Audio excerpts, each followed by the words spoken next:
আপনারা দেখছেন একুশে টেলিভিশন।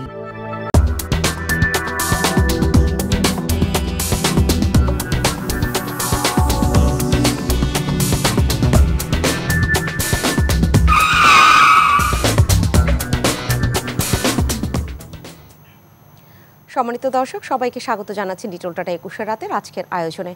পুরোটা সময় জুড়ে আমি ফেরদৌস আহমেদ থাকছি আপনাদের সাথে, এবং সেই সাথে যে বিষয়ে আলোচনাটা করছি সেটাও একটু জানিয়ে দেই। দেশে এখন সুশাসনটাই বড় চ্যালেঞ্জ কিনা একটি প্রশ্ন হয়ে দাঁড়িয়েছে। কারণ যখন আমাদের কিছু শব্দের মধ্যে খুব বেশি ঘুরপাক খেতে হচ্ছে প্রতি মুহূর্তে, যখন দুর্নীতি শব্দটা বারবার উচ্চারিত হয়, বেনজির, আনার, আজিজ এই নামগুলো উচ্চারিত হয়, এবং তাদের সাথে যখন আরও ঘটনা বহুল ব্যাপক বিষয়গুলো গণমাধ্যমে এসে ঘুরতে থাকে, আলোচনা চলতে থাকে, তখন স্বাভাবিকভাবে সব শেষে গিয়ে ওই প্রশ্নটাই দাঁড়ায়, তাহলে কি সুশাসন দেশে আছে? আর যদি থেকেই থাকে তাহলে সেটা কিভাবে আছে? আর সুশাসনটা যদি আমরা ধরে রাখতেই চাই, চ্যালেঞ্জ কতটা? এই বিষয়ে আজকে আলোচনাটা আমরা এগিয়ে নিয়ে যেতে চাই, এবং যাদেরকে পেয়েছি যারা চমৎকারভাবে এই আলোচনা চালিয়ে নেবেন তাদের সাথে আমি আপনাদের আলাপ করিয়ে দিচ্ছি। আমাদের মাঝে আজ উপস্থিত হয়েছেন প্রফেসর ডক্টর মোহাম্মদ হারুন রশিদ, অধ্যক্ষ তেজগাঁও কলেজ ঢাকা, সিন্ডিকেট সদস্য জাহাঙ্গীরনগর বিশ্ববিদ্যালয়। মাঝে রয়েছেন জুলফিকার আলী মানিক, জ্যেষ্ঠ সাংবাদিক, এবং সর্বডানে উপস্থিত হয়েছেন মজুমদার জুয়েল, জ্যেষ্ঠ সাংবাদিক। আপনাদের তিনজনকে স্বাগত জানাচ্ছি আজকের এই আয়োজনে। সুশাসনের এখন অনেকে বলছে যে সংজ্ঞা কি চেঞ্জ করা দরকার কিনা, কারণ দুর্নীতির সংজ্ঞাও কালকে এখানে আলোচনা হলো যে এখন হয়তো দুর্নীতিকেই নতুন করে সংজ্ঞায়িত করতে হবে, না হলে দেশে দুর্নীতি করছে না এমন লোকই নাকি খুঁজে পাওয়া যাবে না। এতটা আক্ষেপ যখন তৈরি হয় তখন সত্যিকার অর্থে সুশাসনের সংজ্ঞাটাও কি পরিবর্তন করতে হবে কিনা? সুশাসনের বিষয়টি আলোচনা করতে গেলে যদি আমি আমাদের অত্যন্ত প্রিয় এবং বিখ্যাত দার্শনিক প্লেটোর কথা বলি, উনি রিপাবলিক গ্রন্থে বলেছিলেন আদর্শ রাষ্ট্র গঠনের যে ধারণাটা সেটিও কিন্তু সুশাসনের মতো করেই উনি ভেবেছিলেন, যেখানে রাষ্ট্রপ্রধানকে উনি কল্পনা করেছিলেন বা বলেছিলেন যে দার্শনিক রাষ্ট্রপ্রধান হবে। তার ধারাবাহিকতায় তার ছাত্র অ্যারিস্টটল বলেছিলেন যে রাষ্ট্র হবে মানব কল্যাণমুখী, মানবধর্মী এবং মানুষের জন্য, যেখানে হইতে হবে রাষ্ট্রপ্রধানকে হতে হবে মেধাবী, দক্ষ এবং জনদরদী। সেই জায়গা থেকে সুশব্দটির অর্থই তো আসলে সুন্দর, সব কিছু ভালো। এখন আমাদের যদি আমরা চিন্তা করি যে জাতিসংঘের যে সবুজ বিপ্লবের কথা, ল্যাটিন আমেরিকা এবং আফ্রিকাতে সবুজ বিপ্লব, তারপরে আপনার কাঠামো সমন্বয় কর্মসূচি যখন ব্যর্থ হয়ে গেল, তারপর 1989 সালে এই সুশাসনের ধারণাটা প্রথম জাতিসংঘ থেকে দাতা সংস্থাগুলি যে সুশাসনের যে বিষয়টা নিয়ে আলোচনায় আসলেন, সেখানে রাজনৈতিক কমিটমেন্ট, অর্থনৈতিক কমিটমেন্ট, সামাজিক কমিটমেন্ট, সাংস্কৃতিক কমিটমেন্টের কথা বলা হয়েছে। তো এখন বাংলাদেশের প্রেক্ষাপটে হঠাৎ করে আজকের কথা যদি বলি, আপনি যে প্রশ্নটা করেছেন, সেই ক্ষেত্রে যদি আমরা সুশাসনের ধারণাটা কোত্থেকে কী কারণে আসলো, সেখানে রাজনৈতিক কমিটমেন্টের ক্ষেত্রে গণতন্ত্র একটি উল্লেখযোগ্য বিষয় এবং সরকারের জবাবদিহিতাও একটি উল্লেখযোগ্য বিষয়। আজকের বাংলাদেশের প্রেক্ষাপটে আমরা সরকারের সুশাসনের বিষয়টি নিয়ে আলোচনা করতে গেলে, আমি যদি 1975 সালের 15ই আগস্টের কথা বলি, আমরা 1947 সালে দেশ বিভক্তির পর নির্যাতিত জনগোষ্ঠীকে মুক্ত করবার জন্য স্বাধীনতা যুদ্ধের যে ডাক বঙ্গবন্ধু দিয়েছিলেন, তারপর থেকে 1975 সালে আমরা স্বাধীন হলাম দেশ, একটা যুদ্ধ বিধ্বস্ত দেশকে সুন্দর করে গড়ে তোলবার জন্য তার যে আকাঙ্ক্ষা, এবং সেখানেও উনি আমাদের জাতির পিতা অনেক কথা বলেছেন। যারা দুর্নীতি করেছেন, দুর্নীতি যদি করে তাহলে দেশ আগাবে না, স্বচ্ছতা যদি না থাকে দেশ আগাবে না, জবাবদিহিতা যদি না থাকে দেশ আগাবে না। কিন্তু 1975 সালে তাকে সপরিবারে হত্যা করার মধ্য দিয়ে গণতন্ত্রকে নস্যাৎ যখন করা হয়েছে, এবং পরপর দুই রাষ্ট্র শাসক যারা বন্দুকের নল দিয়ে এসছে, গণতন্ত্র যদি প্রতিষ্ঠিত না হয়, সেখানে স্বচ্ছতা, জবাবদিহিতা এবং সুশাসন কিভাবে প্রতিষ্ঠিত হবে? বাংলাদেশ আজকে বর্তমান প্রধানমন্ত্রীকে পরপর 23 বার জঙ্গি এবং স্বাধীনতা বিরোধী চক্ররা হত্যা করবার জন্য, এর ইতিহাস আমরা জানি, পরপর 23 বার তাকে হত্যা করার জন্য অ্যাটেম্প নিয়েছে। এইটা তো নাগরিককেও সচেতন হতে হবে। শুধুমাত্র সরকারের জবাবদিহিতা মধ্য দিয়েই যে সুশাসন প্রতিষ্ঠিত হবে আমি তা মনে করি না। এবং যারা আমরা রাজনীতি করি, যারা আমাদের রাজনৈতিক সহকর্মীরা আছেন, তাদেরকেও কিন্তু জনগণের প্রতি কিন্তু কমিটমেন্ট নাগরিক যে সচেতন সেটা কি 2008 সালের সেই 29 ডিসেম্বর প্রমাণিত হয়নি? তারা কি বিপুল ভোটে, আমরা যেটা বলি যে আওয়ামী লীগ জয়ী হয়নি, জয়ী হয়ে সরকার গঠন করেনি এবং তারপর থেকে টানা মেয়াদে সেই আওয়ামী লীগই ক্ষমতায় রয়েছে? আমি আপনার কাছে আবারও আসবো। চমৎকারভাবে আপনি কিছু তাত্ত্বিক যে আলোচনা বা বিশ্লেষণ সেটা তুলে ধরলেন মজুমদার জুয়েল। আপনি তো আসলে আপনার শোতেও আপনি সঞ্চালক হিসেবে কাজ করেন এবং অনেক প্রশ্ন করেন। যদি সেই তাত্ত্বিক আলোচনাটা বাস্তবের সাথে এতই মিলে যায়, এত প্রশ্ন করেন কেন? এটা ভালো প্রশ্ন, দারুণ। হ্যাঁ দারুণ প্রশ্ন। এখন ধরেন অধ্যাপক হারুন রাজনীতি করেন, রাজনৈতিকভাবে তারা বক্তব্য দেন, আমরা অনেক প্রশ্ন করি, প্রশ্নের উত্তরটা পাই না। ঘুরে ফিরে স্বাধীনতা, ঘুরে ফিরে 75 পরবর্তী বঙ্গবন্ধু হত্যাকাণ্ড, ওই জায়গাটায় চলে যাই আমরা। কিন্তু আমরা এই জায়গাটায় আলোচনায় আসি না যে হ্যাঁ টানা 16 বছর ধরে তো আওয়ামী লীগ ক্ষমতায় আছে, তাহলে আপনারা কি করেছেন? দেশের সুশাসন যদি প্রতিষ্ঠা করতে না পারেন, আপনি বিগত 21 বছরের ইতিহাস বলেন আপনারা, কিন্তু 15 বছর 16 বছরের ইতিহাস তো বলতে হবে এখন। তাহলে 16 বছরে আপনারা এই জিনিসটা, সুশাসনটাকে প্রতিষ্ঠা করতে পারলেন না কেন? এটা কিন্তু ক্ষমতাসীন দলের উপরে যায়। যদি আমি হারুন ভাইয়ের উপরে বলি, এই মুহূর্তে হারুন ভাই একজন রাজনৈতিক ব্যক্তি হিসেবে যদি আমাদের সঙ্গে আছেন, তার উপরে হয়তো বেশিরভাগ যাবে। আমার প্রশ্নটা ওই জায়গাটায় যে আমরা যখন আমরা ছেড়ে দিই, হ্যাঁ অবশ্যই মাননীয় প্রধানমন্ত্রী যখন প্রধানমন্ত্রী ছিলেন না তখন তার উপর অনেকবার হত্যার চেষ্টা হয়েছে, ডেফিনেটলি তার গোটা পরিবারকে হত্যা করে ফেলা হয়েছে, এটার নো ডাউটলি এটা বাংলাদেশের মানুষ জানে। কিন্তু এরপরে আমরা সাধারণ মানুষ যখন ভোট দিয়ে একটা দলকে ক্ষমতায় আনলাম, টানা আপনারা 16 বছর ক্ষমতায় আছেন, সুশাসন প্রতিষ্ঠা করেন নাই কেন? আমি ধরুন ছোট্ট উদাহরণ দিয়ে বলি, আমি সাংবাদিক হিসেবে যেমন আমার ছেলের সার্টিফিকেট নেওয়ার জন্য ঢাকা দক্ষিণ সিটি কর্পোরেশনে গিয়েছিলাম, বড় কর্মকর্তার কাছে, ওনার রুমে বসে উনি একজনকে ডেকে বললেন এইটা তৈরি করে নিয়ে আসো, এই সেই, যাই হোক নিয়ে এসছেন, এসে আমার হাতে দিয়েছেন, আধা ঘন্টার মধ্যে সব শেষ। তো উনি আমাকে যাওয়ার সময় বললেন, তুমি বের হয়ে যাওয়ার সময় ওরে একটু 1000 টাকা দিয়ে যেও। একটা ছোট্ট উদাহরণ দিলাম যে একটা বস লেভেলের মানুষ, ধরেন ওই সিটি কর্পোরেশনের সেকেন্ড বা থার্ড ম্যান, উনি যখন বলেন যে যাওয়ার সময় তাকে 1000 টাকা দিয়ে যেও, তার মানে তো এটা সিস্টেম, তাই না? আমি একদম ওই উপরে বেনজির পরে আসি। তাহলে ওই যে ছোট জায়গা থেকে আপনি নষ্ট করছেন। আরেকটা উদাহরণ দিয়ে, আমার বন্ধু জয়েন্ট সেক্রেটারি, তার কাছে গেলাম একটা কাজের জন্য, বলো বন্ধু সবই তো করে দিলাম, কিন্তু ওই যে পিয়নটা সে তোমার কাগজটা আটকে রাখবে, যাওয়ার সময় 2000 টাকা দিয়ে যাও। এটা ছোট ছোট উদাহরণ। সুশাসন ওই ছোট ছোট জায়গা থেকে নষ্ট হয়। কিন্তু যখন ওই পিয়নটা দেখে আমার বস উদ্বুদ্ধ করছে আরেকজনকে টাকাটা দিতে, সে তখন বাইরে যে আছে, ধরেন বসের কাছে যেতে পারলো না, যে তার কাছ থেকে 5000 টাকা নেবে, অন্যের কাছ থেকে 10,000 টাকা নেবে। এই তো ঘটনাটা ঘটে। সেটা হতে হতে সুশাসন আসলে ওই একেবারে প্রধানমন্ত্রী বলে দেবে তুমি সুশাসন প্রতিষ্ঠিত করো, হবে না, কোনোভাবেই হবে না। এটা একদম মূলে নষ্ট হয়ে গেছে আমরা, একদম গোটা মূলটা। আপনি এর আগে বললেন না কথা বলার সময় যে এখন দুর্নীতি করে না এরকম লোক পাওয়া যাবে না। হ্যাঁ, অনেকেই বলেন আমি সৎ, সুযোগের অভাবে। এখন এই কথাটা খুব পরিচিত, সুযোগের অভাবে আমি সৎ, সুযোগটা পেলে আর সৎ থাকতাম না। সেই জায়গাটা তৈরি হয়ে গেছে ভাই। আমি তো বেনজির আহমেদকে অনেক বলবো যে অনেক ভালো কাজ করেছেন, ভালো কাজ করেছেন ধরা পড়ার পরে যে এতগুলো 621 বিঘা জমি তার বের হচ্ছে, বিভিন্ন জায়গায় ফ্ল্যাট বের হচ্ছে, এগুলো দেশেই করেছেন। বিদেশে কি নিয়ে গেছেন এটা এখনো বের হয়নি, দেশেই তো আছে। আর যারা হাজার হাজার কোটি টাকা নিয়ে বাইরে চলে যাচ্ছেন, তাদের কি করেছেন? টাকা আনতে পেরেছেন গত 16 বছর, 17 বছর, 18 বছরে? টাকা? উদাহরণ হিসেবে বলেন যে সাবেক এক প্রধানমন্ত্রীর ছোট ছেলের অল্প কিছু টাকা আনতে পেরেছেন, বাংলাদেশ ব্যাংক থেকে যে চুরিটা হয়েছে সেটাও আনতে পারেন নাই। তো সেই সক্ষমতা যদি না হয়, সুশাসন যদি প্রতিষ্ঠিত না হয়, দেশটা ভেবে চলবে আরও অসততার দিকে থাকবে। আমরা প্রশ্নই করব, উত্তর পাবো না। ইতিহাস ঘাটবে খালি আমাদের সামনে রাজনৈতিক ব্যক্তিগুলো, অমুক সালে অমুক এটা করেছিলেন, তমুক সালে বিএনপি এটা। ভাই, বিএনপি ক্ষমতায় নাই তো আজকে 17-18 বছর হয়ে গেছে। টেনে টেনে খালি ওদের কথা বলেন কেন? আপনাদের কথা বলেন, সুশাসন প্রতিষ্ঠিত করেন, গলা চিপে ধরেন কিছু মানুষকে, তাহলে মানুষ ভয় পাবে। নাহলে সুশাসন জীবনে। তাহলে আমরা দুঃশাসনের গল্পই কেন বলছি যে ওই আমলে দুঃশাসন হয়েছিল? সুশাসনের উদাহরণটা কবে দিব যে হ্যাঁ অত সালে কিন্তু সুশাসনটা প্রতিষ্ঠিত হয়েছিল? সেটা একটু জুলফিকার আলী মানিক আপনার কাছে শুনতে চাই। কি জটিল একটা প্রশ্ন করলেন, কবে সুশাসন। শুনেন, এখন আমার তো বয়স বেশি না, আমার বয়স বাংলাদেশের বয়স সমান। তো বাংলাদেশে আমরা কখনো সুশাসন দেখছি? কোনো উদাহরণ আছে?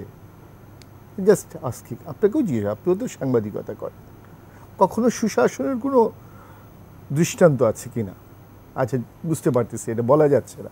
তাহলে এর আগে একটা পাকিস্তান আমলে ছিলাম আমরা 23 বছর, ছিলাম সুশাসনে না। তার আগে ব্রিটিশ আমলে তো আমরা ছিলাম। ব্রিটিশ আমলে কি আদৌ যেই সব ব্রিটিশ আমেরিকান ইউরোপিয়ানরা সুশাসন গুড গভর্নেন্স, সুশাসন গুড গভর্নেন্স, ইউএন একটা ডেফিনেশন দিচ্ছে, ওয়ার্ল্ড ব্যাংক একটা ডেফিনেশন দিচ্ছে, IMF একটা ডেফিনেশন দিচ্ছে, সুশাসনের সংজ্ঞায় সংজ্ঞায় ভরে আছে। সে ব্রিটিশরা তো 200 বছর শাসন করে গেছে, তখন কি সুশাসন ছিল এখানে না দুঃশাসন ছিল? শুনে, এই যে আমাদের মগজটা আগে বুঝতে হবে। এই 15 বছর 20 বছর অমুকের বছর 21 বছর এইগুলি আর মানে এগুলি পলিটিক্যালি হিসাব হয়েছে, আমরা এগুলি পিছনে পিছনে ঢোল বাজাইছি। এখন সুশাসন কাকে বলে এই দেশের মানুষ প্রথম বুঝে কিনা, এটা হলো আমার কাছেই প্রথম মনে হয়। আদৌ সুশাসন আমরা মুখে অনেক শব্দ ব্যবহার করি, গণতন্ত্র, আমরা কি গণতন্ত্র বুঝি? আমরা বলি অসাম্প্রদায়িকতা, অসাম্প্রদায়িকতা বুঝি আমরা। সুশাসন কি বুঝি? আমি খুব সাহস নিয়ে প্রশ্নগুলি করতেছি যে শিক্ষিত লোককেও জিজ্ঞেস করে দেখবেন এই শব্দগুলো সে বুঝে কেন বলে যাচ্ছে সুশাসন। আমি এখানে একটু আরেকটু বুঝতে চাই। আপনি তো বললেন যে আমরা বুঝি কিনা, আরেকটু বুঝতে চাই। এটা তো বুঝি না, ঠিক আছে। এখন আমি আপনাকে একদম রাষ্ট্রের পক্ষ থেকে বলা হয় যে এই সুশাসন বা এই যে দুর্নীতির বিরুদ্ধে শূন্য সহনশীল, এই শব্দগুলো যখন আসে, জিরো টলারেন্স, যেভাবেই বলি না কেন, আমরা তো আসলে বুঝি না। তখন আমাদের মনে হয় তাহলে মনে হয় কোনো দুর্নীতি থাকবে না, একদম জিরো লেভেলের দুর্নীতি থাকবে। আমাদের মাথায় তো মগজে এগুলোই ঢুকে যাচ্ছে, তবে সেগুলো ঢুকানো হচ্ছে কেন? আমাদের একটা সমস্যা হচ্ছে, বলি আমাদের মগজে দুটো প্রবলেম আছে। একটা হচ্ছে আমাদের মগজটা হচ্ছে একটা দাসত্বের মগজ, উপনিবেশিক মগজ। এটা ব্রিটিশরা প্রভু ছিল, আমরা দাস ছিলাম। দাসদের মধ্যে কিছু লোক প্রভুকে তুষ্ট করে প্রভুর সমকক্ষ হতে না পারলেও কাছাকাছি হওয়ার চেষ্টা করে সেই আবার কিন্তু তার নিজের মানুষকে দাসের মতো করে ব্যবহার করছে, আর ওরা আমাদেরকে দাসের মতো। এই যে একটা 200 বছরের দাসের মগজ, এটা পরে পাকিস্তানিরা ব্যবহার করছে 23 বছর। আমরা কিন্তু একটা মাটি পাইছি স্বাধীন, মগজের স্বাধীনতা আমরা অর্জন করতে শিখি নাই এখনো। যতক্ষণ প্রভুত্ববাদ এবং দাসত্ববাদ এই মানসিকতা থেকে না যাবেন ততদিন সুশাসন টুশাসন এইসব বাবারই দরকার নেই। আপনার আগে মানুষ হিসেবে নিজেকে কোন মানে নিতে হবে ওটা শিখতে হবে, কোন মানে আছে। শুধু সরকারকে গালি দিয়ে লাভ নেই। আমি আপনাকে আপনি বলতেছেন আরও বুঝতে চান, কিছুই না, আপনি ব্যক্তি পর্যায়ে ভাবেন না। আমরা যারা চিৎকার করে বলি সুশাসনের কথা, তার পরিবারে সুশাসন আছে। সুশাসন জিনিসটা কি? আপনি ক্ষমতার চর্চাটা ব্যবহারটা করবেন, সম্পদের বন্টনটা কিভাবে, এই তো ব্যাপারটা। ওইটা করতে গিয়ে আপনি কি কি আচার আচরণ করলেন, সুষম বন্টন হলো, অসম বন্টন হলো, কার জন্য কি সুযোগ সুবিধা তৈরি করলেন, দিস আর দ্য শাসন। পরিবারের গুলোতেই কি সুশাসন আছে? নো। সমাজে সুশাসন আছে? নো। প্রতিষ্ঠানগুলোতে কোথাও সুশাসন আছে, ইনক্লুডিং আওয়ার গণমাধ্যম? নো। তাইলে সরকারের কাছে সুশাসন চেয়ে লাভ কি? যারা সরকার চালান ওনারাও তো একটা পরিবার চালায় আসছেন, ওনারাও বিভিন্ন প্রতিষ্ঠান পার হয়ে আসছেন, কোথাও তো ওনারা সুশাসনেরই চর্চা করেন না, কারণ সুশাসন বুঝেনি না। সুশাসন হচ্ছে বাংলাদেশে সুবিধাবাদী শাসন। আমি বলি এগুলি তো দিতেই হবে। আমি কি বলতে পারবো যে আমি একটি দুর্নীতি সহনশীল বা দুর্নীতি বান্ধব বাংলাদেশ প্রতিষ্ঠা করবে? এটা কেউ বলতে পারবে? পারবে না। কেউ বলবে মুখ ফুটে আমি সাম্প্রদায়িক বাংলাদেশ প্রতিষ্ঠা করবে, জামাতে ইসলামীও বলে নাই। জামাতে ইসলামীর গঠনতন্ত্র দেখেন, ওখানে লেখা আছে তার নাকি 1 লাখ হিন্দু সদস্য আছে। অর্থাৎ খারাপ শব্দগুলো, এই যে মুখে তো সব ভালো কথাই আমরা বলে বড় হয়েছি। আমাদের আরেকটা মগজের সমস্যা হচ্ছে আমরা খুব বক্তৃতা নির্ভর জীবন কাটাই। মাইকে লোকটা কি বলে গেল, উফ, এটাই আসল কথা। আরে ছোটবেলায় তো মাই বলছে, মুখের কথায় চিরা ভিজে না, চিরা ভিজাইতে হলে ভিজানোর মতো করে উদ্যোগ দিতে। আমরা সমস্ত সময় মুখের কথাগুলিকে বিশ্বাস করছি, এটা আমাদের অন্যায় এবং পাপ। আমরা মনে করছি বক্তৃতা যায় যে যা দিয়ে যাচ্ছে ও বোধহয় ঠিক ওরকমই। মুখের কথা, বুকের কথা আর কাজ, তিনটা 3 রকম।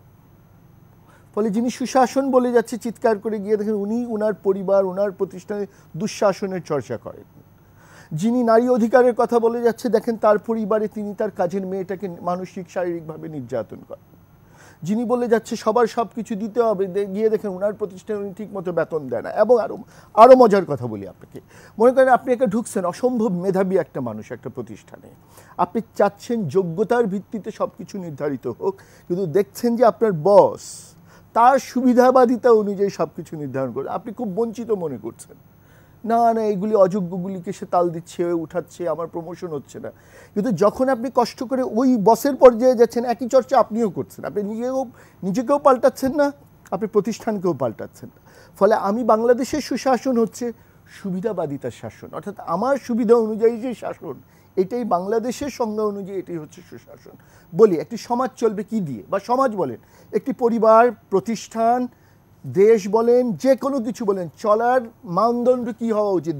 আবার বাদ দেন না ওয়ার্ল্ড ব্যাংক আর ইউনাইটেড নেশন, সহজ বাংলায় বলেন, সত্য না মিথ্যা, ঠিক না বেঠিক, ন্যায় না অন্যায়, ন্যায্য না অন্যায্য, হ্যাঁ, যোগ্য না অযোগ্য, এইগুলি হওয়া উচিত ছিল পরিবার, সমাজ, প্রতিষ্ঠান, রাষ্ট্র পরিচালনার মানদণ্ড বিচার করার বিষয়।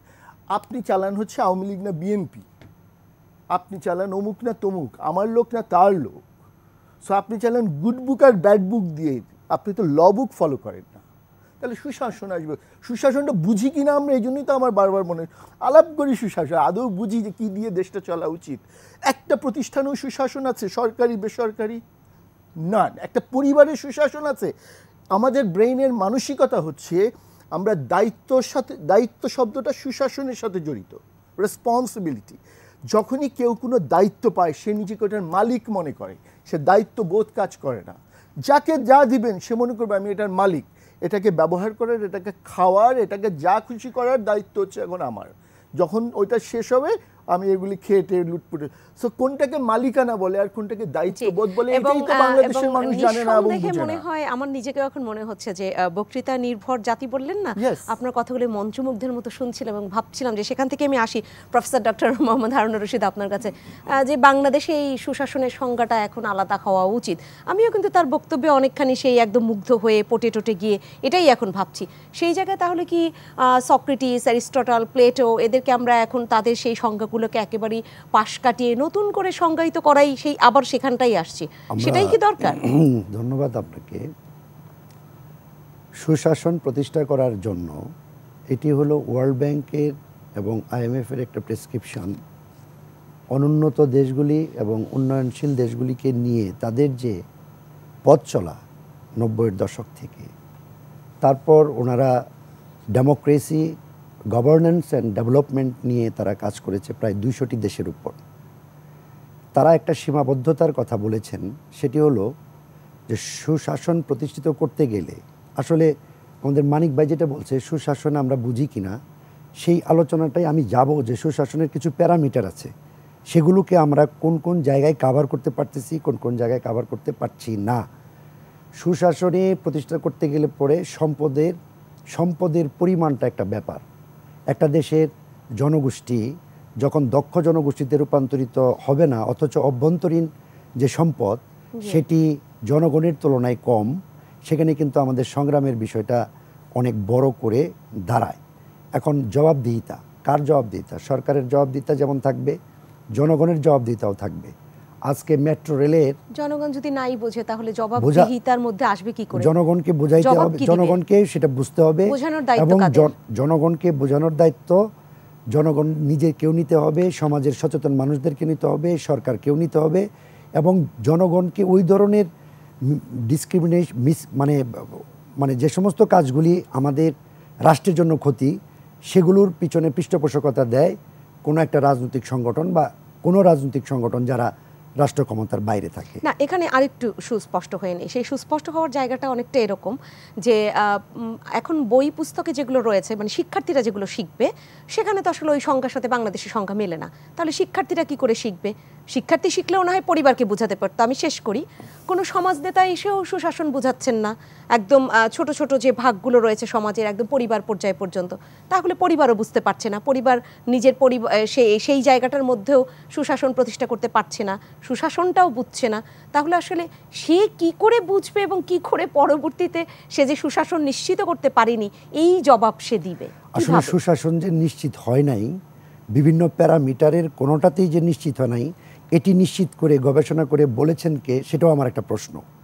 যেমন স্বচ্ছতার ব্যাপারে, জবাবদিহিতার ব্যাপারে আমরা যদি আইনি প্রক্রিয়ার কথা বলি, বিচার বিভাগের স্বাধীনতার কথা বলি, আছে কিনা আমি একটু সেটাই জানতে চাই যে এরকম তো কোনো সুশাসন আসলে কবে ছিল? এরকম কোনো ডেটাও তো নেই যে মানিক বললেন ব্রিটিশ আমলের আগেও ছিল না।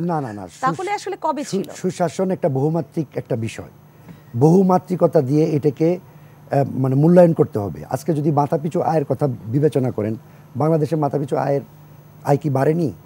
আগে আমরা জিজ্ঞেস করতাম কখন কারেন্ট আসবে, কিন্তু এখন আমরা বলি যে কখন কারেন্ট যাবে। আমাদের যোগাযোগ ব্যবস্থার কি উন্নয়ন হয়নি? আমাদের পদ্মা সেতু হয়নি? আমাদের মেট্রো রেল হয়নি? আমাদের এলিভেটেড এক্সপ্রেসওয়ে হয়নি? আজকে খুলনা থেকে ঢাকাতে আসতে 3 ঘন্টা সময় লাগে। আমার বাড়ি জামালপুরের সরিষাবাড়ি, আমি 6 ঘন্টার আগে কখনো বাড়িতে যেতে পারতাম না। আমি এখন 2 ঘন্টা 45 মিনিটে 165 কিলোমিটার রাস্তা আমি আসি। আমাদের মানে যে সীমাবদ্ধতা, তো আমাদের সম্পদের সীমাবদ্ধতা, কিন্তু আমরা কি মাথাপিছু আয় বাড়াতে সক্ষম হয়নি? এখন এই প্রশ্নগুলো আপনি যে আজকে যদি দেশে গণতন্ত্রের কথা বলি, বিরোধী দলের কি দায়িত্ব নেই সরকারকে সহযোগিতা করবার? আজকে মেট্রো রেল আমি একটু বলবো, মেট্রো রেল ঢাকা শহরে চলছে। আজ পর্যন্ত কি দায়িত্বশীল বিরোধী দলের কেউ এপ্রিশিয়েট করেছে যে এটি একটি সুন্দর ঘটনা ঘটেছে? আপনি অনেকগুলো প্রশ্ন তুলেছেন যে এগুলো কি হয়নি বা এই অ্যাপ্রিশিয়েট করেছে কিনা, নানান প্রশ্ন। সেই ভিড়ে আরো অনেক প্রশ্ন আছে যে চালের কেজি কি এত হয়নি, আলুর কেজি কি এত হয়নি, আরো অনেক শুধু বাংলাদেশে কি চালের দাম বেড়েছে? বৈষম্য কি বাড়েনি? এরকম চালের দাম কি শুধু বেড়েছে? বিরতি নিয়ে ফিরি। এক সেকেন্ড আমাকে দেন। শুনেন, আপনি 1000 টাকা আয় করেন, আমি 10 টাকা আয় করি, দুইজনে মিলে কত আয় করি? 1010 টাকা। মাথা পিছু আয় হচ্ছে 505 টাকা। মাথা পিছু আয় গুনে দিলাম আপনি খানা জরিপের মতো। জি, আমি আসছি। সম্মানিত দর্শক, নিটোল টাটা 21-এর রাতে সময় হচ্ছে একটা ছোট্ট বিরতি শেষে এই আলোচনা আমরা আবারও ফিরে আসব। নিঃসন্দেহের সাথেই থাকবেন। আবারও ফিরে এলাম নিটোল টাটা 21-এর রাতের আজকের এই আয়োজনে। সুশাসনটাই এখন বড় চ্যালেঞ্জ, এই শিরোনামেই আজকে আলোচনাটা আমরা এগিয়ে নিয়ে যাচ্ছি। এবং সেই জায়গায় যারা বিরতির আগ মুহূর্তেও ছিলেন, আলোচনাটা যে কোন দিকে যাচ্ছে সেটা বুঝতে হলেও এখন আবার আলোচনায় ঢুকতে হবে। মজুমদার জুয়েল, সেখান থেকে আপনি শুরু করুন। প্রশ্নের বিপরীতে আবার প্রশ্ন দাঁড়াচ্ছে। ঠিক আছে, প্রশ্নের বিপরীতে প্রশ্ন এবং পাল্টা প্রশ্ন সবকিছু মিলে মানিক ভাই আসলে যেভাবে ক্লিয়ার করে দিয়েছেন, তারপরে আর কথা থাকে না। তারপর আমরা এখন বারবার বলি যে প্যারামিটারগুলোর কথা অধ্যাপক হারুন বলছেন, প্যারামিটারগুলো হ্যাঁ ঠিক আছে, বিভিন্ন উন্নয়ন তো হচ্ছে চোখের সামনে, কিছু কিছু উন্নয়নের সুফলকে আমরা ভোগ করছি, কিন্তু ওই যে মানে যেটা মাথাপিছু আয়ের কথা বললেন সেটাও পরিষ্কার। আপনি 10,000 টাকা কামাই করেন, আমি 1,000 টাকা কামাই করি, এই 11,000 টাকার মধ্যে তখন ভাগাভাগি হয় কত টাকা মাথাপিছু আয়। সেই জায়গাটা কতটুকু কে পাচ্ছে? জবাবদিহিতার জায়গার কথা বলছেন, জবাবদিহিতা কার আছে? কে কাকে জিজ্ঞেস করে, কে জবাব দেয়? এই প্রশ্নটা আমি করে রাখি। কাকে জিজ্ঞেস করেন? একটা সঠিক প্রশ্ন করেন, সঠিক প্রশ্নের উত্তর সঠিক পাবেন না, আপনি সরকারের কারো কাছ থেকে পাবেন না। জবাবদিহিতার কথা বলেন, এই যে মানে বাংলাদেশের এখন ডলারের সংকট, ভয়াবহ সংকট, ডলার পাওয়া যাচ্ছে না, এলসি খোলা যাচ্ছে না, সেখানে আপনি বিদেশ থেকে শিল্পী এনে গাওয়াচ্ছেন, 50 লাখ টাকা দিচ্ছেন, ডিক্লারেশন দিচ্ছেন 5 লাখ টাকা। এই জবাবদিহিতা কে কারে করবে? আমি একদম মানে সিম্পলি, আমরা গাড়ি কেনার কথাও শুনেছি। হ্যাঁ, দিনের মানে ঢাকা শহরে যে বড় বড় অফিসাররা জিপ নিয়ে চলেন, নিশান পেট্রোল 2000 সিসি, কেন ভাই? এটা তো গ্রামের দিকে যারা কাজ করবে তাদেরকে দেওয়ার কথা, যারা বিভিন্ন রাস্তাঘাটে যেতে হবে তাদের জন্য। ঢাকা শহরে এত বড় বড় গাড়ি কেন চলতে হবে? ওয়াই? আমার প্রশ্ন, এই টাকা কেন খরচ করতে হবে? জবাবদিহি কে করবে? আমরা যখন সাংবাদিকরা লিখি বা কোথাও বলি, তখন আমাদের উপরে নানা ধরনের কথা আসে এবং সেখান থেকে কোনো রকম উত্তর পাওয়া যায় না। এই প্রশ্নের উত্তর পাওয়া যায় না। দেখবেন আপনি বিভিন্ন সময় বিভিন্ন বড় হেডলাইনের নিউজ, লাস্টে দেখবেন কি এই যে অ্যাকিউজড, তাকে নানাভাবে প্রশ্ন করা হয়েছিল, প্রশ্ন পাঠানো হয়েছিল, তিনি উত্তর দেননি, তার কাছ থেকে কোনো রিপ্লাই পাওয়া যায় না। এই যে জবাবদিহিতা, বাংলাদেশের জবাবদিহিতা কে আছে? কে কাকে জবাবদিহি করে? কেউ না, নোবডি। এখানে জবাবদিহিতার জায়গায় আপনি আনতেই পারবেন। আমি একটা সুনির্দিষ্ট তথ্য নিয়ে একটু আপনার কাছেও জানতে চাই, আর নিঃসন্দেহে আপনার কাছে তথ্যটা রয়েছে। লাক্সারিয়াস পণ্য যে ক্ষেত্রে বলা হচ্ছে যে এখন আমরা এর থেকে বিরত থাকি, কিনবো না, আমদানি করা থেকে বিরত থাকি, সেই মুহূর্তে ডিসিদের জন্য অনেক দামি গাড়ি ক্রয় করা হবে, মানে এই আলোচনাটা কতটা সত্যতা নিশ্চিত করে এটাও একটু জানতে চাই। আর যদি সেটা সত্যতা নিশ্চিতই হয়, তাহলে খুব কি দরকার এই মুহূর্তে? না, এই মুহূর্তে দরকার কিন্তু এটার প্রশ্ন, কিন্তু ডিসিদের কিন্তু একটা এলাকাটা বিস্তৃত, বিশাল এলাকা, তাদের যেমন একদম খুব রিমোট এলাকায় যেতে হয়, তাদের অনেক জায়গায় ঘুরতে হয়, ঠিক আছে, তাদের জন্য একটা জিপ হতেই পারে। একটা ডিসি, একটা এসপিকে একটা 2টা জিপ দিতে সমস্যা কি? ঢাকা শহরে কত শত শত জিপ চলে, সরকারি স্টিকার দেয়া, পুলিশ থেকে শুরু করে মানে সচিবালয়ের লোকজন থেকে শুরু করে কত শত, হিসাব নাই, কোথাও নাই। আপনি মানে যখন ডেপুটি সেক্রেটারি লেভেলে বিনা সুদে 30 লাখ টাকা করে দিয়েছেন আপনি গাড়ি কেনার জন্য, কেন ভাই? ওদেরকে এত খুশি রাখতে হবে কেন? ওয়াই? আমাদের প্রশ্ন এটাই। এই জবাবদিহি কে করবে? কে কার কাছে জবাবদিহি করে? এখন টাকার সংকট, এখন ডলারের সংকট, ব্যাংকগুলো মানে ভয়ানক অবস্থা। কে কাকে প্রশ্ন করে? একটা মালিক, একটা কোম্পানি 10টা ব্যাংকের মালিক কি করে হয়? নানাভাবে নানা ইয়েতে। এই জবাবদিহি কে করবে? বাংলাদেশ ব্যাংকের ভিতরে ঢুকতে দেওয়া হয় না সাংবাদিকদেরকে। এই জবাবদিহি কে করবে? আবার একটি সরকারি দলের দ্বিতীয় ব্যক্তি বলেন কোথাকার কোন ব্যাংকে, কোন কেন্দ্রীয় ব্যাংকে সাংবাদিকদেরকে ঢুকতে দেয়, পাল্টা প্রশ্ন করেন। ভাই, অসম্ভব। এই জবাবদিহিতার কথা বলেন, ওই যে মানিক ভাই যেটা বলল, গণতন্ত্রের কথা বলেন। কোথায় গণতন্ত্র? দলে আছে, পরিবারে আছে, দেশে আছে। সেই গণতন্ত্রের জন্য চিৎকার করে কোনো লাভ নেই, চুপ থাকাই ভালো। জুলফিকার আলী মানিক, তাহলে আমরা এই যে বেনজির এখন এত কিছু করেছে, এত আলোচনায় যাই কেন? বেনজির ট্যাক্সের টাকায় তার যে ইকো রিসোর্ট সেই পর্যন্ত সে রাস্তা নিয়ে গিয়েছে জনগণের ট্যাক্সের টাকা দিয়ে। সেটা যারা ওই টাকা ছাড় করেছে, এনবিআর কি করেছিল? এখন কেন তাহলে বেনজিরকে নিয়ে কথা বলছি? না, এই যে এখন কেন বলছি বেনজিরকে নিয়ে, সেটার আগে একটা করি আর কি, যে কথা কি তাহলে আমরা বলবো না? আপনি যেটা বললেন না, মানে কথা শুনে মনে হচ্ছে তাহলে আর আলোচনার কিছু নাই। না, আলোচনার অবশ্যই আছে, কিন্তু আমার একদম খুব ব্যক্তিগত একটা মানে সবারই তো যার যার অবশ্যই ওপিনিয়ন দেওয়ার, অবজারভেশনারি আছে, আমারও একটু আছে। আমি খুব ছোট ইয়েতেই বলি, মানে আমার ছোট জ্ঞান বুদ্ধিতে আলোচনা করব, আমরা দাবি তুলব, আমরা চাইব, আমরা ক্ষোভ জানাবো, কিন্তু সেটা সঠিক জায়গায়, সঠিক প্রক্রিয়ায়। এখন আপনি যদি গাব গাছের নিচে বসে তাকিয়ে বলেন যে আপেল পর আপেল পর, তাইলে কিন্তু এই আলোচনার আর কোনো মানে নাই আর কি, বুঝতে পারছেন? আমি দেখছি 53 বছর ধরে আমরা চোরকে বলছি বাপরে তুই চুরি থামা। চোর কেন চুরি থামাবে বলতে পারেন? যে আইন অমান্য করে তাকে বলছি বাপ তুই একটু ভালো আইন তৈরি করে দে, রাইট? বা আইনটা সবাই যেন মানে ঠিক করে। অর্থাৎ আমরা ভুল জায়গায় ভুল জিনিস চেয়েছি। এই যে আজকে আপনি বেনজিরের নাম কেন বলছেন? ওয়াই?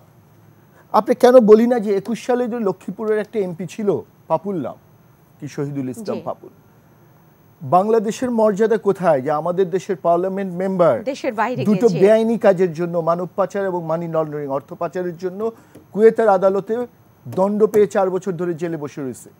কোনোদিন সরকারকে বলছেন বলতে দেশের মানিজ্য গেল, দেশের মর্যাদা গেল, এর বিরুদ্ধে একটা রাষ্ট্রদ্রোহিতার মামলা করা উচিত, সে রাষ্ট্রের মর্যাদা বিশ্বের মুখে খাটো করছে না, সাজা হয়ে জেলে ঢুকে গেছে। এখানে ক্ষমতাসীনরা বলছে কাগজপত্র আসে নাই, আমরা কিছু জানি না, আসুক পরে দেখা যাবে। শেষ। আমাদের দলের না না, দলের না বললে হবে না। শুনেন, উনার বউকে মহিলা এমপিও বানানো হয়েছে। দলের নাটা এগুলি বলে কোনো লাভ নাই, কারণ কে কোথায় কাকে দিয়ে কি পায়। আর 14, 18 আর এই 24-এর নির্বাচন নিয়ে দলের না আর অদলের না এগুলি আলোচনা করার প্রয়োজন নাই। মানে আমি তো journalist, I cannot tell the lie. আমি মিথ্যা বলতে পারবো, আমাকে সত্যই বলতে হবে। ইয়েস, আমি মিথ্যা বলবো যখন আমি পলিটিক্স করবো, আমি মিথ্যা বলবো যখন আমি আমলা হব, বিকজ ওইখানে সত্য বলার কোনো অঙ্গীকার নাই। একমাত্র পেশার জার্নালিজম যেটা ভুল করে নিছি যে সত্যই বলতে হবে, মিথ্যা বলার উপায় নাই। মিথ্যা বললে এটা সাংবাদিকতাও না, রাইট? ইভেন ধর্মচর্চা করে যে তাদেরকেও সত্য বলতে হয় না, তাদেরকে খালি বলতে হয় আমার ধর্মই শ্রেষ্ঠ। সো এটা সত্য না মিথ্যা, ইট ডাজেন্ট ম্যাটার, সেই শ্রেষ্ঠ, ওইটুকু বললেই তার চলবে। কিন্তু বাদ দেন এসব আলোচনা। এখন যে জায়গাটায় ছিলাম সেটা হচ্ছে যে তাহলে পাপুলের কথা। আচ্ছা, পাপুলের পরে কে আসলো? এখন আপনি বেনজির আর এই যে আর্মি চিফ ছিলেন আজিজ, এটা নিয়ে আপনি আলাপ করতেছেন। আনার নিয়ে কেন ভুলে যাচ্ছি, কেন আমরা আলাপ করছি না যে 1 সপ্তাহ আগেও আন্তর্জাতিক ফুটবল ফেডারেশন আমার পার্লামেন্ট মেম্বার সালাম মুর্শিদি, যে একসময় ডাকসাইটে মোহামেডানের স্টার প্লেয়ার ছিল, তাকে দুর্নীতি অনিয়মের জন্য 13 লাখ টাকা জরিমানা করছে। এটা কি লজ্জা নয়? আন্তর্জাতিক ফুটবল ফেডারেশন আমাকে দুর্নীতির জন্য আমার এমপিকে ফুটবল ফেডারেশনের ভাইস প্রেসিডেন্ট জরিমানা করছে, আমি জানি না দুর্নীতির খবর। আমার এমপি বছরের পর বছর মানি লন্ডারিং আর অর্থ পাচার, মানব পাচার করে ওইখানে হাজার হাজার কোটি টাকা করে আরেক দেশে ধরা পড়ে বিচার হয়ে যাচ্ছে, আমি জানি না এখানে কোনো খবর। কি কারণে? এটা বিচ্ছিন্ন ঘটনা। তাহলে গোয়েন্দারা কি করেছে, প্রশাসন কি করে? আমাদের ফোন তো টেপ হয় প্রতি মুহূর্তে, কি বলি আর না বলি। এমপিদেরকে টেপ করে না, এমপিদেরকে ইন্টেলিজেন্স ফলো করে না, পুলিশ বলেন, আর্মি বলেন, ইচ অ্যান্ড এভরি গভর্নমেন্ট প্রতিষ্ঠান, প্রতিটি বাহিনী, প্রতিটি সরকারি প্রতিষ্ঠানে ইন্টেলিজেন্স অ্যান্ড কাউন্টার ইন্টেলিজেন্স দুটোই আছে। তাহলে আজকে কি করে বলতে পারেন ব্যক্তির দায় কেউ নেবে না, প্রতিষ্ঠান নেবে না?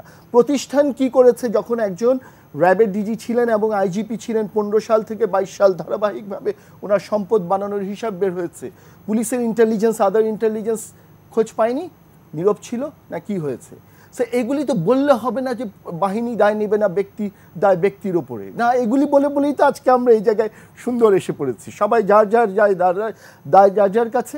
কারণ হচ্ছে আমি আপনি ভাগবাটোয়ারার বন্ধু যতক্ষণ সব ভালো আছে, যখন বন্ধুত্ব কেটে গেছে তখন আপনাকে আমি ক্ষমতা থাকলে সেক্ষেত্রে জুলফিকার আলী মানিক আল জাজিরা রিপোর্টটা নিয়ে যদি একটু বলেন যে হ্যাঁ সেখানে মাননীয় প্রধানমন্ত্রীর নামটা যুক্ত করা হয়েছিল, যেটা আল জাজিরা হয়তো বাড়াবাড়ি করেছে, কিন্তু তারপরে ওই আল জাজিরা রিপোর্টের উপর ভিত্তি করেও কি দেশের মধ্যে কোনো ধরনের নজরদারি বাড়ানো বা কোনো ধরনের অনুসন্ধান করা সেটা করেছে কি? করলে তো আমরা জানতাম, আমরা কি জানি? তাহলে একটা গণমাধ্যমের সেই অনুসন্ধান যে প্রতিবেদন সেটা যখন আসলো তারপর সেটা নিয়ে আমরা নড়ে চড়ে বসলাম এত বছর পরে। তাও তো নড়ে চড়ে বসি নাই, আসলে এখনো নড়ে চড়ে যে বসছি এটা বলা যাবে না, কারণ আপনাকে একটা জিনিস দেখতে হবে, এটা আসলে আলোচনাটা এমন হয়ে যায় যে একটা খুব আমূল কেন্দ্রিক হয়ে যায়, but this are our culture. এই যে আমাদের যে পলিটিক্যাল কালচার, যেটা বলা হয় সুশাসন, এটা সবসময় একই কালচার। আমাদের পলিটিক্সের কালচার কিন্তু এমন নয় যে তারটা একেবারে স্বর্গ আর তারটা নরক, সবার কালচার কিন্তু ঘুরে ফিরে এক। কারো হয়তো হিস্টোরিক ব্যাকগ্রাউন্ডের পার্থক্য আছে, কিন্তু ওইটাও আবার মনে রাখবেন, আপনি মেট্রিকে স্ট্যান্ড করছিলেন, মাস্টার্সে ফেল করছেন, মেট্রিকে স্ট্যান্ড দিয়ে মাস্টার্সকে জায়েজ করতে পারবেন না, বাট ওইটা দিয়ে লাভ নাই। এখন কি করছেন সেটাই ইম্পর্টেন্ট, কিন্তু সারা দুনিয়াতেই তাই। ফলে এই যে এখন আপনি বলেন যে আল জাজিরা বলেন যাই বলেন, দুদকের পরিচয় কি বাংলাদেশের মানুষের কাছে? একদম আমরা তো মানুষের সাথে মিশি। দুদকের পরিচয় হচ্ছে যারা সরকারের গুড বুকে আছে, যাদেরকে নিয়ে বিতর্ক হয়, তাদেরকে ওই যে স্ক্যানিং মেশিনের মতো বা ওই যে কি জানি টেস্ট করে না একটা কি, এই যে ভুলে গেছি, এই যে সিটি স্ক্যানের মতো মেশিনে ঢুকিয়ে দাও, একটা ক্লিন সার্টিফিকেট দিয়ে বের করে দাও, Dudok clean certificate, it's like a BSTI এর মতো একটা। তো দুদকে আর যদি প্রতিপক্ষ হয়, বিরোধী পক্ষ, ওকে ঢুকায় তালা মেরে দাও। সো এটা তো দুদক এমন, দুদক তো প্রতিষ্ঠা হয়েছে এটা আরও আগে বিএনপির আমলে। সো তখনও দুদক যা ছিল এখনও দুদকের আচরণ ঘুরে ফিরে তাই, বরং দুদকের দুর্নীতি নিয়ে অনেকে খুব নানান গল্প গুজব। এই জন্য আমি বললাম জিনিসটা আগেও বলেছি এখনো বলছি, পুরো সমস্যাটা আমাদের মগজে। আমরা কখনো আওয়ামী লীগ বিএনপির বাইরে বেরিয়ে যেতে পারছি না। আরও দুঃখজনক হচ্ছে এই যে আমাদের দুইটা সামরিক শাসন ছিল, ওরাও তো দেশটাকে নষ্ট করে দিছে। তারা রাজনীতি ঠিক করতে পারে না, আমরা সব ঠিক করে দিব বলে ওরা আরও বড় করাপশনের শিকড় গেড়ে চলে গেছে বা ওটাকে আরও স্ট্রেনথেন করছে। ফলে প্রবলেম হয়েছে কি আমাদের মজ্জার ভেতরেই হচ্ছে, তাহলে সব দায় আসলে রাজনীতিবিদদের নিতে হবে কিনা? আমি একটু রাজনীতিবিদদের নিতে হবে, কারণ হচ্ছে আমি আপনাকে বলি, তারাই তো সমাজ চালাবে। আমি জাস্ট 10 সেকেন্ড, তারা যেহেতু সমাজ চালাবে তাদের কাজই কিন্তু সমস্ত জায়গায় প্রভাব পড়বে। এই যে আমলারা এত বেপরোয়া হয়ে যেতে পারে কেন? পলিটিশিয়ানরা তাদেরকে আশকারা দেয়। ন্যাচুরালি বস আশকারা দিলেই তো সাবঅর্ডিনেট কোনচি বড় হয়ে যায়। প্রফেসর ডক্টর হারুনুর রশিদ, আপনি বলবেন। আপনার শেষ কথাটাতে আমি আসব যে দায়টা কি রাজনৈতিক জায়গায় যায় কিনা সেই আলোচনাই আগে করব, নাকি মজুমদার জুয়েল ভাইয়ের গণতন্ত্রের, আপনি যেখান থেকে শুরু করেন, গণতন্ত্র নেই এই জায়গা থেকে শুরু করব? তো জুয়েল ভাইটা পরেই বলি, আপনারটা দিয়েই শুরু করি।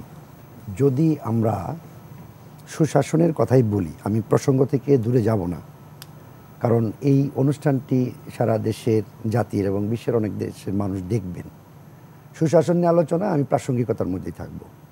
সুশাসন নিয়ে আলোচনা করলে রাজনৈতিক নেতৃত্ব এবং যে দলেরই হোক, এরা মানে কোনো দলই, কোনো নেতৃত্বই এটাকে অস্বীকার করতে পারবে না।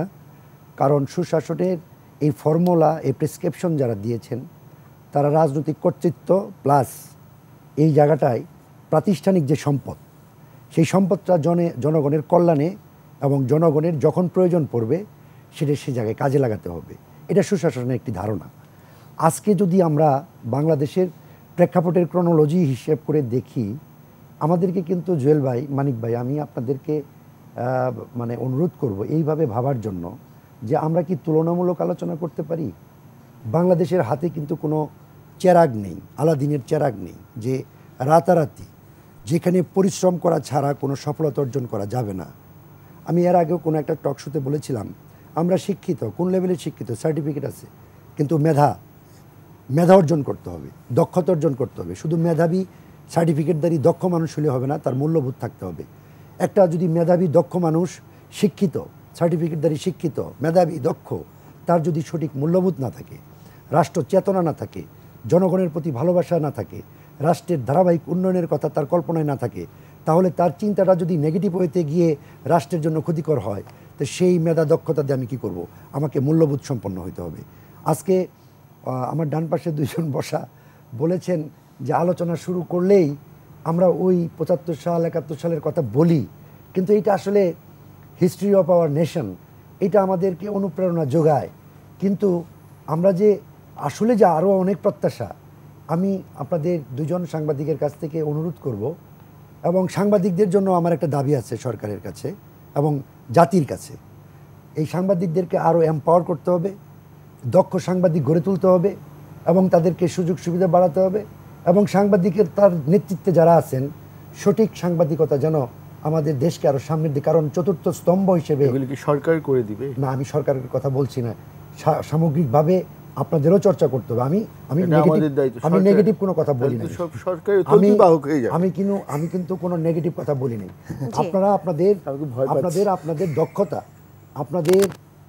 আপনাদের যে জার্নালিজমের যে সত্য কথা বলেন, আপনি বললেন যে আমি তো ধর্ম অত পৃথিবীতে একমাত্র পেশা জার্নালিজম যার কমিটমেন্ট হচ্ছে সত্য বলে দেওয়া, আর পৃথিবীতে কারো কমিটমেন্ট এই জায়গায়। রাষ্ট্রের তৃতীয় স্তম্ভ হিসেবে আমাদের কিন্তু সাংবাদিক ভাইদের এই সুশাসনের জায়গাতেও কিন্তু তাদেরকে এগিয়ে আসতে হবে। আজকে সামাজিক এবং ধর্মীয় সম্প্রীতি, আমাদের দুর্নীতিকে না করতে হবে, আমাদেরকে সুশাসনের জন্য জবাবদিহিতা নিশ্চিত করতে হবে, স্বচ্ছতা থাকতে হবে। আজকে কয়েকজনের নাম এখানে চলে আসছে, আজকের সরকার কি তাদেরকে পৃষ্ঠপোষকতা দিচ্ছে? বেনজির আহমেদ, উনি পুলিশের আইজিপি ছিলেন। স্বরাষ্ট্রমন্ত্রী মহোদয় আসাদুজ্জামান খান কামাল সাহেব কালকে বলেছেন, পত্রিকাতে আসছে, যে এটি তার ব্যক্তিগত বিষয়, এটির দায় পুলিশ বাহিনী নেবে না। এটার সাথে একমত নই না, আমি বলি, শেষ করি, আমার সাথে আপনার এগুলি বলে তর্কে যাওয়ার কোনো বিষয় না।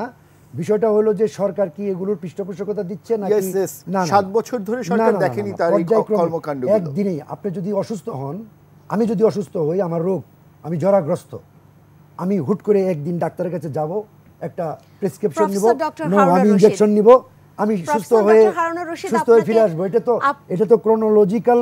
যে এই যে আপনি আরেকটি কথা বলেছেন, মানিক ভাই বলেছেন যে মাঝখানে দুইটা সামরিক শাসক এই বাংলাদেশে এই রাষ্ট্রীয় ক্ষমতায় এসে দুর্নীতি এবং সুশাসন পরিপন্থী যে অবস্থাটা তৈরি করেছে, সেটারও ভুক্তভোগী অবস্থার মধ্যে আমরা দিন কাটাচ্ছি। আমাদের সচেতনতা, আমি আপনি এতক্ষণ বলছিলেন, আপনার বক্তব্য থেকে আমার কিছু জানবার ইচ্ছা হয়েছে, সেই প্রশ্নগুলো একটু করার সুযোগ আমাকে দেন, তারপর আপনি বলবেন। আপনি বলছেন সবার এই যে মানসিক ব্যাপারটা, যে সেদিক থেকে আমাদের এগোতে হবে, মানসিকতা নিয়ে এগোতে হবে। অনেক জিডিপি বেড়েছে, মানসিকতার জিডিপি নিয়ে ইদানিং খুব কথা হচ্ছে, এবং সেটা 2009 সালের পর থেকেই কথাটা হচ্ছে। এটার উত্তরটাও দিবেন। আপনি বলেছেন বাংলাদেশের হাতে কোনো চেরাগ নেই, আলাদিনের চেরাগ নেই, তাহলে এইসব বেনজির আলাদিনের চেরাগ কি করে পায়? আসলেই তো নেই। আমি শেষ করি, আপনি একসাথে সব জবাব দিবেন। আপনি বিরতিতে যাবার আগে বলেছিলেন এই দায় বিরোধীদের, বিরোধী পক্ষেরও তো রয়েছে, এবং সেখান থেকে মজুমদার জুয়েল একটু যোগ করেছেন গণতন্ত্রের ব্যাপারটা। বিরোধী পক্ষ বলছে আমাদের তো কথা বলবার কোনো সুযোগই দেওয়া হয় না, এখন সংসদ সেই অর্থে কার্যকর না। নানান ব্যাপারগুলো যদি হয় তখন আসলে গণতন্ত্র উপেক্ষিত হয়ে যায়, কারণ বিরোধী পক্ষ তো সমালোচনাটাও করতে পারে না। এই ব্যাপারগুলো তো থাকে। আপনি অনেকগুলো বললেন করতে হবে নানান জায়গায়, এবং ব্যক্তির দায় সরকার নেবে না, এটাই আমার শেষ অংশ, আমার যুক্ত করা শেষ অংশ এটাই। ব্যক্তির দায় সরকার কেন নেবে না? আমি যদি প্রতিষ্ঠানগুলোর কথা বলি, এনবিআর এর কথা, বাংলাদেশ ব্যাংকের কথা, যখন সে কোনো কিছু কিনেছে 2.5 লাখ টাকার বেশি, সরকারি চাকরিজীবীদের যে বিধান রয়েছে সেই ধারা মোতাবেকও বলা হয় যে 2.5 লাখ টাকার বেশি কিছু কিনতে হলে তার উপরস্থ কারো কাছে অনুমতি নিতে হবে। বেনজির আহমেদ কি সেই অনুমতি নিয়েছেন? যদি অনুমতি না নিয়ে দিনের পর দিন তিনি এই সমস্ত জিনিস ক্রয় করে থাকেন, তাহলে সেটাও কেন কেউ দেখভাল করেননি? তাহলে কি করে এই রাষ্ট্র কিংবা মানে সরকার যদি বলি দায় এড়ায়, বা সরকারি প্রতিষ্ঠানগুলো কি করে দায় এড়ায়? দায় এড়ানোর কোনো সুযোগ কারোরই নেই। না, ব্যক্তি দায় নিবে না তো আপনি বলছেন, নিতে তো হবে। আইনি কাঠামো, আপনি যে সুশাসন যদি প্রতিষ্ঠিত করতে চান, বিচার বিভাগকে স্বাধীনভাবে চলবার সুযোগ যেমন করে দিতে হবে, যেটা বিদ্যমান, আইনের প্রয়োগ যারা করে আইনের শাসনে রাষ্ট্র পরিচালনা করতে হবে। এখন একজন মানুষ অপরাধী হবে, অপরাধীর চরম শাস্তি হবে নিয়মের মধ্য দিয়েই। হুট করেই তো যখন কোনো কিছু করতে যাবে তখন মানবাধিকার কর্মীরা বলবে যে মানবাধিকার লঙ্ঘিত হচ্ছে। তো বেনজির আহমেদকে দুদকে ডেকেছে আগামী 6 তারিখে। আমি যতটুকু পত্রিকাতে দেখলাম, বেনজির আহমেদ বা আজিজ সাহেব আমার আলোচনার বিষয় নয়। বাংলাদেশ সামনের দিকে এগিয়ে নিয়ে যেতে হবে। মানুষ তো হুট করে চায় না, মানুষ তো চিন্তা করে 2022 সালে তার শেষ হয়ে গিয়েছে, এতদিন কেন নেই? এখন তো মানুষ বলছে না যে আজকে একটা পত্রিকা রিপোর্ট করেছে দেখে রাতারাতি অনেক কিছু হয়ে যাক, এখন তো একটা প্রক্রিয়ার মধ্যে দিয়ে যাবে। রিপোর্ট তো অনেক গুরুত্বপূর্ণ বিষয় হইতেই পারে, কারণ আমরা তো সাংবাদিকতাকে এবং এই মিডিয়াকে আমরা তো রাষ্ট্রের চতুর্থ দিন শেষে স্তম্ভ হিসেবে পত্রিকাই তো আমরা যেভাবেই তো করুক, মনে পত্রিকাই তো কোনো করলো। ওয়েতে আমরা তথ্যকে তো সরকার, এটা তো আমি তো আর সরকার না। আমার কাছে মনে হয় যে টপিকে আমরা আছি, গণতন্ত্র এবং সুশাসনের কথা যদি বলি, গণতান্ত্রিক প্রক্রিয়ায় বাংলাদেশের কিন্তু সংবিধান তার সাথে অনুযায়ী যেগুলো আসলো সেগুলো অবশ্যই আমার মনে হয় আজকের এই প্রসঙ্গের সাথে অনেক বেশি প্রাসঙ্গিক। আমি শেষের দিকে চলে এসেছি, আপনার ব্যাখ্যাগুলো যদিও আমি কেন জানি অনেক বেশি না, ব্যাখ্যাটা আমি দিতে পারিনি, খুব বেশি হতে পারলাম না। মাঝখান থেকে তো আপনি আমাকে কথাই বলতে দিলেন না। আপনাকে তো অনেকক্ষণ শুনলাম, ব্যাখ্যা তো দিব কিভাবে?